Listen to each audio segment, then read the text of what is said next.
Delhi NCR में प्रदूषण का कहर लगातार जारी है। हवा जहरीली है और हालात हर गुजरते दिन के साथ और बिगड़ते जा रही हैं। राजधानी में बाहर निकलना लोगों के लिए चुनौती बन चुका है। सांस लेने में तकलीफ, आंखों में जलन और गले में खराश जैसी समस्याएं तेजी से बढ़ रही हैं। शहर में सुबह से ही धुंध और स्मोक की मोटी परत छाई रही, जिससे विजिबिलिटी घटी और लोगों को सांस लेने में दिक्कतें बढ़ी। अस्पतालों में सांस संबंधी शिकायतों के मामले बढ़ने लगे हैं। लोग आंखों में जलन, गले में खराश, सूखी खांसी, छाती में जकड़न और एलर्जी की शिकायतें लेकर बड़ी संख्या में पहुंच रही हैं। AQI.in के मुताबिक आज सुबह दिल्ली का कुल AQI 438 मापा गया, जो सीधे खतरनाक श्रेणी में आता है। वहीं केंद्रीय प्रदूषण नियंत्रण बोर्ड के समीर ऐप पर सुबह 8 बजे शहर का औसत AQI 362 दर्ज किया गया, जो बेहद खराब स्तर का संकेत देता है। राजधानी के अलग अलग इलाकों की बात की जाए तो हालात चौंकाने वाले हैं। दिल्ली के 29 मॉनिटरिंग स्टेशंस में से 37 में AQI 300 से ऊपर है।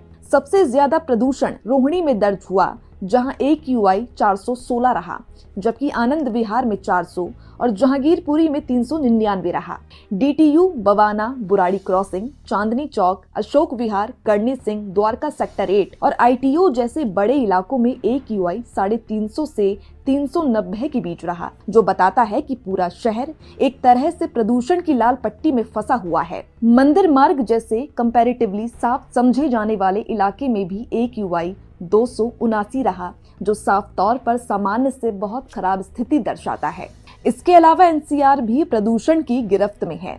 नोएडा में AQI 388, गाजियाबाद में 361 और गुरुग्राम में 311 रिकॉर्ड किया गया, यानी कि पूरा क्षेत्र एक व्यापक स्मोक डोम में घिरा हुआ है।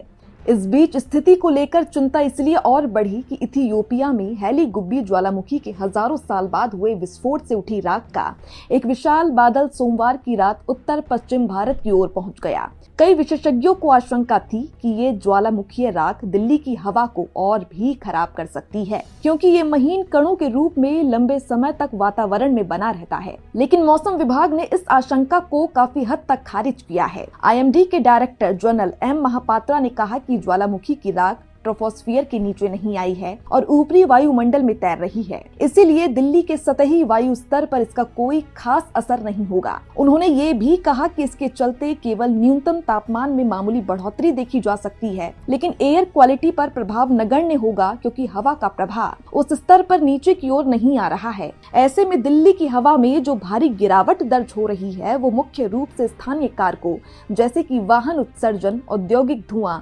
निर्माण कार्य, धूल कण और मौसम की ठंड और स्थिर हवाओं की वजह से है, न कि ज्वालामुखी की राख की वजह से। फिलहाल राजधानी की हवा गंभीर स्तर के करीब बनी हुई है और विशेषज्ञों का कहना है कि राहत तभी मिलेगी जब तेज हवाएं चले या बारिश हो। तब तक लोगों को बाहर कम निकलने, N95 या उससे बेहतर मास्क पहनने, एयर प्यूरिफायर का इस्तेमाल करने और सुबह शाम के समय बाहर व्यायाम करने से बचने की सलाह दी गई है।